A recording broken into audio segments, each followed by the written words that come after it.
Halo semuanya, selamat datang di Get to Know Podcast. Hari ini kita kedatangan tamu lagi yang sangat inspiratif, teman-teman. Kita kedatangan seseorang yang sudah mahasiswa yang udah menjalani program ISMA yang dijalankan oleh Kemendikbud yang udah pergi ke Malaysia. Kita kedatangan Bang Dion. Halo. Halo Bang. Halo. Halo Bang. Silakan kenalin dulu sama teman-teman yang ada di rumah. Oh ya, halo semuanya. Perkenalkan, nama saya Aldioni Marselda. Biasanya saya dipanggil Dion sama teman-teman. Dan ya, saya seorang awardi ISMA tahun 2022 di University Science Malaysia di Malaysia. Dan periodenya yaitu selama Oktober 2022 sampai Maret 2023 kemarin. Namanya juga. Oke lah. BTW Bang, sehat gimana? Alhamdulillah. Alhamdulillah sehat. Alhamdulillah sehat juga. Masih semangat ngobrol-ngobrol dengan tamu-tamu yang pokoknya bisa ngasih banyak cerita buat kita semua gitu. Anyway Bang, aku pengen tahu lebih dalam dikit. Aku kan jujur kurang banyak referensi soal kegiatan yang ada di Kemendikbud tuh. Ya. Tuh ISMA, bener kan? Iya. ISMA. ISMA itu apa sih Bang? ISMA itu kepanjangannya dari Indonesian International Students Mobility Awards. Jadi ini adalah salah satu program kampus merdeka dari Kemendikbudristek yang pertama kali itu di launching tahun 2021, batch pertamanya. Sekarang udah batch keempat masuk ke tahun 2024. Jadi ini adalah batch keempatnya. Oh. Ya. Jadi di situ di ISMA itu kita sebagai pertukaran mahasiswa namanya di situ, tapi bedanya adalah kita pertukaran mahasiswa keluar, tapi orang luar tidak ada yang masuk ke negara kita gitu. Jadi ini program khusus bagi mahasiswa pelajar S1 di Indonesia untuk berkesempatan belajar di luar negeri di kampus-kampus top university di dunia. Selama 1 semester. Selama 1 semester. Oke, Ya, benar. Oke. Berarti salah satu program yang dijalankan, program beasiswa ke luar negeri yang dijalankan oleh Kemendikbud. Ya, benar Ya sekali. kan, benar. Aku kayak pernah dengar beberapa beasiswa lain kan, maksudnya selain ISMA ini. Sebab kan yang aku dengar bahwa ISMA ini baru kan? Ya, baru kan, 2021 tadi katanya. 2021. Iya. Jadi kenapa sih Abang milih program ISMA itu buat program belajar ke luar negerinya? Jadi waktu aku semester 4 dan 5 itu sudah banyak masuk ke UNP ini, program-program dari kampus merdeka. Salah satunya adalah MSIB, ISMA, PMM, dan apa lagi ya kemarin?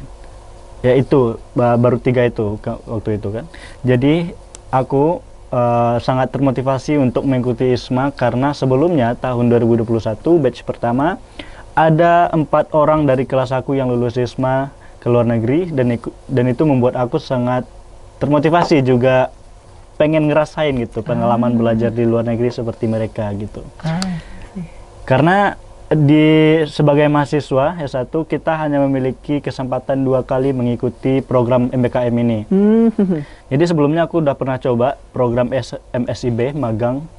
Waktu itu aku dapat magang di Hotel Rocky di Bukit Tinggi selama 1 semester. Dan kemudian untuk memaksimalkan kesempatan aku di program MBKM ini, terakhirnya aku mengikuti ISMA. Sebenarnya aku udah 2 kali ikut ISMA. Yang pertama, batch pertama tahun 2021, tapi belum rezekinya buat lolos. Dan akhirnya aku coba lagi dengan motivasi yang lebih gede dan juga dengan persiapan yang lebih matang, dan akhirnya aku lolos di batch kedua. Lolos di batch kedua di tahun 2022. Di tahun 2022. Oke. ISMA itu berarti kan luar negeri ya Bang? Iya. Ada nggak sih pilihan negaranya? Pilihan negaranya kan harusnya banyak ya? Iya. Kayak misalnya di ISMA sendiri itu banyak sekali negara-negara yang bisa kita masukkan sebagai list university kita nantinya ketika kita daftar program ISMA. Di tahun lalu 2023 itu ada sekitar 70 university di dunia ini. Dan kalau untuk ASEAN itu ada Malaysia, Thailand, Brunei, Singapura, dan juga itu di ASEAN. Dan kalau untuk di Asia sendiri termasuk Cina, Jepang, dan juga Turki dan lain-lain. Dan Eropa paling banyak ya, dan juga Amerika dan Australia. Iya. Yang ku denger ya Bang, Ya. Abang kan ngambil yang di Malaysia. Yang di Malaysia. ada nggak sih alasan tertentu kenapa abang milih Malaysia gitu? Sebab kan Ya. cukup dekat ya dari Indonesia ya. Ya. Yang pertama karena apa ya? Karena aku emang pengen belajar di Malaysia, pengen ngerasain gimana budayanya Melayu. Karena aku dari kecil sudah tertarik bagaimana kehidupan di Melayu, bagaimana suasana belajarnya, dan juga kampus-kampus di Malaysia itu juga termasuk kampus top ASEAN. Termasuk kampus aku University Science Malaysia. Dan yang kedua adalah alasan aku kenapa milih Malaysia, karena waktu itu aku melihat di Malaysia itu sendiri peluangnya lebih gede buat lulus. Karena banyak pendaftar ISMA itu berbondong-bondong masuk ke Eropa, ini itu. Dan aku lihat pendaftar di Malaysia waktu itu tidak sebanyak yang di Eropa sana. Makanya aku, wah, peluangnya gede nih kayaknya nih. Melihat kesempatan Iya, ya. melihat kesempatan. Karena menurut aku untuk lulus di suatu program itu kita harus melihat yang namanya peluang. Bener. Aku melihat peluangnya di situ, akhirnya aku coba, aku maksimalkan pendaftaran, proses seleksinya aku maksimalkan, ya, alhamdulillah akhirnya lolos di Malaysia. Alhamdulillah. Berarti emang ini ya bang, harus pinter-pinter ngeliat ini ya, situasi ya? Iya, sebenarnya itu ada dua pilihan. Ketika daftar ISMA itu kita harus membuat dua pilihan. Kampusnya mana? Ada dua kan? Iya. Nah, aku memilih kedua-duanya di Malaysia. Di Malaysia. Yang satu di UTM, University Teknologi Malaysia, yang satu lagi di University Science Malaysia. Akhirnya aku lolos di pilihan yang kedua Pilihan ini. kedua, mungkin karena pilihan yang pertama ada juga mikir kayak abang Iya. atau gimana gitu. Iya, makanya. Oke. Ya oke bang. Abang di UNP itu jurusan bahasa. Jurusan Pendidikan Bahasa Inggris. Pendidikan Bahasa Inggris. Iya, benar. Ketika mengikuti program ISMA ini, Aha. apa ya? Program belajar atau jurusan yang diambil itu sejalan nggak gitu? Di sana kita abang belajar apa? Nah, di program ISMA itu sendiri tidak semuanya relate dengan jurusan kita. Tergantung kampusnya masing-masing. Contohnya di kampus aku menyediakan beberapa list matkulnya. Jadi di situ kita tidak ngambil jurusan tapi ngambil mata kuliah. Ngambil mata kuliah. Nah, tergantung kampusnya sendiri. Kalau kampusnya menyediakan matkulnya apa gitu, kemungkinan tidak akan sejalan dengan jurusan kita saat ini. Nah, waktu itu aku milih di USM. Aku ngambil mata kuliah yang sangat berbeda dari jurusan aku Pendidikan Bahasa Inggris. Apa tuh bang? Ya, yang pertama aku ngambil international business, kemudian sustainability, kemudian business communication, Bisnis? dan keempat adalah ekonomi. Ekonomi? Nah, itu merupakan hal yang sangat baru bagi aku sebagai mahasiswa pendidikan bahasa Inggris gitu. Iya. Tapi uniknya adalah itu tidak sesulit yang aku bayangkan ketika belajar matkul-matkul tersebut. Karena ibaratnya kalau di UNP tuh ibaratnya mata kuliah umum. Iya. Di sana itu mata kuliahnya juga sebagai kayak gimana? Introduction atau pengantar. Pengantar, iya. Ya. Seru juga belajar international business, bisnis dan ekonomi itu. Jadi aku semakin tertarik buat memperdalam ilmu tentang Iya. situ. Ada hal baru yang kita pelajari. Iya, hal gitu, baru ya. gitu. Nah, walaupun tadi kayak misal dari awal pendidikan bahasa Inggris, pas pergi ke luar negeri ke Malaysia belajarnya Ya, beda. ekonomi dan bisnis Iya, ya. Agak jauh ya sebenarnya ya. Iya, agak jauh. Iya. Cuma di sana belajar pakai bahasa Inggris. Ya, di sana full belajar pakai bahasa Inggris. Karena dosen-dosen di sana rasnya Melayu, Chinese dan India. Jadi mereka untuk mempersatukan semua mahasiswa yang juga berbagai ras, di situ bahasa utamanya di kampus itu bahasa Inggris. Oke, bahasa Inggris ya bang. Aku kalau dengar ini bang, kalau misalnya dengar orang anak-anak belajar ke luar negeri, beasiswa atau magang, hal yang pertama terpikir di aku tuh kayak ada tes bahasanya nggak, ada minimal bahasanya nggak gitu, skor bahasanya gitu. Kalau abang ada nggak gitu? Kalau dari kampusnya sendiri tidak ada persyaratan bahasa Inggris, tapi dalam program ISMA itu kita diharuskan untuk melampirkan sertifikat bahasa Inggris kita. Nah, itu berbeda-beda, di setiap kampus itu berbeda-beda standarnya. Tapi umumnya di ISMA sendiri standarnya untuk Duolingo itu 100.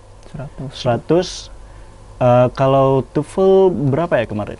TOEFL IBT, aku lupa. Tapi kalau IELTS itu minimal 6 atau 6,5, tergantung kampusnya masing-masing. Kalau kampus aku dulu standarnya 100. Dan IELTS itu standarnya 6,5 kalau nggak salah. Oh, lumayan tinggi ya bang? Iya. Bang. Tapi itu itu untuk standar mendaftar doang. Standar mendaftar Ketika aku lulus, aku lihat teman-teman sesama award di USM itu, mereka memiliki skor Duolingo itu rata-rata 125 ke atas. Iya, bahkan roommate aku waktu ISMA itu IELTS-nya 7,5. Wow, Itu kalau udah daftar beasiswa S2 itu udah bisa kemana-mana. udah bisa kemana-mana. Iya. GG. 7,5 loh. Persaingan ketat ya Bang berarti buat ini. Iya, bener. BTW. Berarti emang ISMA ini saingannya itu bukan sama kampus doang. Maksudnya gimana?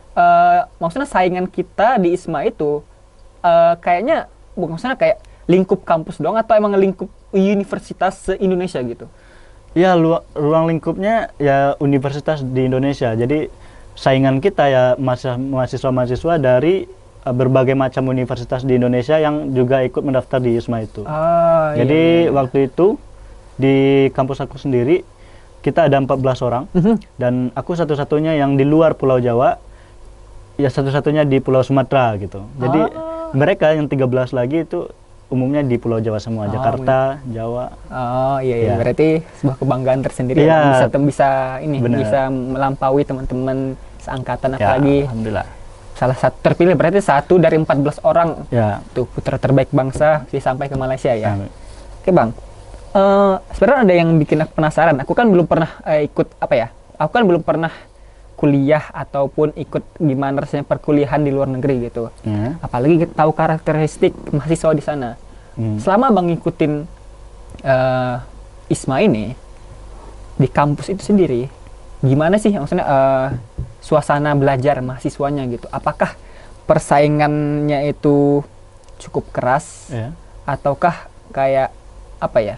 Lebih maksudnya nggak sesulit ekspektasi gitu. Kalau melihat situasi dan kondisi dari mahasiswa di sana, itu mereka sangat berbeda dari mahasiswa yang kita jumpai di UNP ini. Karena aku melihat di sana mereka orang-orangnya lebih ambis, lebih menyendiri juga. Dan juga itu hal-hal positifnya. Karena aku lihat setiap kali aku ke tempat gedung kelas, ataupun perpus, ataupun ke tempat kafe yang notabene-nya untuk belajar gitu kan. Di situ aku menemukan bahwa mahasiswa-mahasiswa di situ sangat ambis. Bahkan ketika aku masuk itu pasti ada mereka yang lagi ngerjain tugas, ngerjain apa itu maksudnya ya mata kuliahnya di situ, dan juga ada beberapa mereka bahkan belajar walaupun sudah di luar jam kelas gitu loh. Mereka sangat ambis, dan juga ketika mereka ambis itu mereka fokusnya ke diri sendiri, tidak bawa teman untuk belajar. Jadi mereka kalau mau belajar ya sendiri-sendiri. Tapi yang aku lihat yang minusnya adalah aku melihat di situ pergaulan itu mereka berkelompok-kelompok. Maksudnya adalah kan di situ ada ras Melayu, Chinese, sama Indian, Iya. sama mahasiswa internasional termasuk anak-anak Indo. Nah, aku di situ melihat bahwa anak-anak Melayu itu kebanyakan berteman Dengan circle-nya Melayu aja. Oh, circle. Ada circle juga di sana. Circle-nya Melayu aja. Kemudian juga Chinese aja circle-nya gitu. Chinese aja. Oh, India pun juga gitu. Tapi aku maklum sih, kayaknya itu karena language barrier. Karena I see. ya ada beberapa mahasiswa Melayu nggak bisa bahasa Chinese ataupun India, sedangkan yang Chinese kadang mereka cuma bisa bahasa Chinese, kadang mereka kurang bisa bahasa Melayu, jadi mereka lebih memilih untuk circle-nya Chinese saja. Berinteraksi dengan sesamanya lah gitu ya. Mungkin karena language barrier sih. itu. Ya sih, karena tuntutan belajar di tempat yang notabene internasional ya tadi Bang. Iya. Kita kalau misalnya nggak bisa bahasa Inggris, atau misalnya nggak bisa bahasa Melayu, orang Mandarin gitu kan, pasti ya, Iya, benar. pasti kayak kita melindungi diri dengan cara berinteraksi dengan sesama Ya, tadi lah ya, benar, gitu benar. iya kan. Oke. Anyway Bang, Ya. ketika Abang belajar di sana gitu, ada nggak sih challenge atau kesulitan gitu yang terjadi atau dialami ketika belajar di sana? Pastinya kan karena perbedaan cara belajar atau mungkin kurikulum di sana gitu. Kalau dari segi pembelajaran tidak terlalu banyak challenge yang aku hadapi waktu di situ. Yang cuman aku hadapi adalah penyesuaian, beradaptasi dengan bagaimana sistem pembelajaran di sana. Karena di sana aku lihat emang fokusnya adalah mahasiswa yang lebih aktif. Mahasiswa yang lebih aktif, dan juga kalau pembelajarannya online, kita juga dituntut harus lebih aktif, harus lebih teliti membaca materi, dan juga harus lebih giat untuk mengerjakan tugas-tugas yang ada di platform itu. Karena dosen-dosen di situ kreatif banget dalam menciptakan sebuah platform online media pembelajaran bagi mahasiswa. Dan itu mendukung mahasiswa untuk lebih memperdalam ilmunya mengenai mata kuliah yang diajarkan. I see. Anyway bang, di sana kan maksudnya kita apa ya, sebagai orang Indonesia ya. Iya. Maksudnya kalau kita belajar di luar negeri, pastinya kayak apa ya, belajar sambilnya itu kan ada banyak tuh biasanya orang, kayak misalnya di episode sebelumnya ada Novi itu kan ke magang ke Jepang sambil liburan gitu. Kalau abang juga gitu nggak sih, sama kayak mahasiswa lain gitu nggak sih? Iya, pastinya dong, pastinya. Ya. Karena ini merupakan pengalaman sekali seumur hidup, jadi kita harus memanfaatkan, tidak hanya belajar saja. Nah, waktu libur saya juga memanfaatkan untuk pergi liburan bersama teman-teman. Jadi waktu itu libur mid semester saya manfaatkan untuk liburan sama teman-teman internasional. Kita pergi ke Thailand. Oh, ya, sampai ke Thailand dong? Ya, seminggu kita di Thailand, 3 hari di Pulau Phuket, kemudian pindah ke Bangkok 3 hari, kemudian balik lagi ke Malaysia pakai bus dari Bangkok ke Malaysia. Itu 24 jam. 24 jam naik bus. Naik bus? Iya benar. Waduh. Kemudian pas tahun baru itu aku juga manfaatkan untuk liburan sama salah satu temanku Wardi Isma juga. Kita berdua pergi ke Korea Selatan. Hah? Korea? Iya, Korea Selatan. Waktu tahun baru. Jadi kita habiskan 2 hari di tahun 2023 akhir, kemudian 2 hari di tahun baru 2024. Jadi waktu itu aku dapat kabar dari teman aku itu kalau bahwasannya Korea itu ada satu pulau namanya Pulau Jeju, itu free visa. Nah, akhirnya kebetulan ada promo juga dari maskapai penerbangannya. Iya. Akhirnya kita putuskan untuk pergi liburan ke sana untuk merayakan tahun baru. Iya, ada kesempatan lagi ya. Ada terus kesempatan ya. Emang kayaknya mahasiswa Indonesia itu sangat kreatif ya. Maksudnya pasti bisa melihat kesempatan di berbagai kesempitan gitu. Iya, benar. Even mahasiswa kuliah hanya cuma 1 semester berarti di luar negeri ya, di Malaysianya. Masih bisa dapat curi-curi kesempatan. Masih bisa, tapi syaratnya satu. Apa tuh? Pandai-pandai hemat uang. Pandai-pandai hemat uang, bener. Iya, bener. Aku setuju, pandai-pandai hemat uang. Iya. Ya sih, karena apa ya? Menurutku sendiri ya, sebab apa ya bang? Namanya belajar itu kan pastinya butuh apa ya? Refreshing ya kita. Iya, kan? butuh refreshing dong. Iya, apa kayak liburan. Kita kan bukan robot atau gimana ya. Jadi kayaknya di sela-sela belajar gitu, liburan semester atau apa, pastinya kita ngambil liburan juga kan, Bang. Ya, benar. Oke lah. Anyway, Bang, kita udah sampai di penghujung acara nih. BTW, ada satu hal lagi yang mungkin bisa jadi masukan buat teman-teman di rumah gitu. Ada nggak kira-kira tips atau trik buat teman-teman yang pengen ikutan ISMA ini, apalagi buat tahun depan atau mungkin tahun-tahun mendatang gitu? Ya, kalau untuk pemilihan proses seleksi ISMA tahun 2024 ini sedang berlangsung. Jadi ada beberapa 10 orang mahasiswa UNP yang lulus ke tahap wawancara. Salah satunya mereka yang langsung aku menti jadi mentor. Jadi alhamdulillah mereka lulus ke tahap wawancara dan menunggu hasil nantinya lagi. Nah, untuk teman-teman yang mau daftar ISMA 2025 nantinya, perlu diingat bahwa teman-teman harus mempersiapkan. Yang pertama yaitu bahasa Inggrisnya harus lebih ditingkatkan.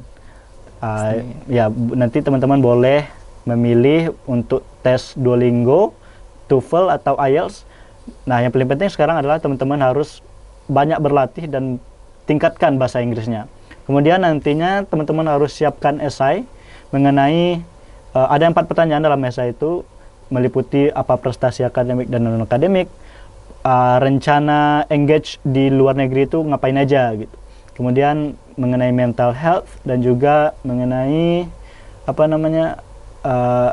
kondisi tubuh gitu. Itu aja sih sebenarnya. Oke. Terima kasih ya Bang, udah banyak banget cerita yang bisa kita dapat hari ini dari Bang Dion sebagai alumni ISMA ya. ISMA 2022 gitu. Oke lah. Anyway, terima kasih buat teman-teman semuanya udah dengerin. Terima kasih juga Bang Dion udah datang ke podcast kita.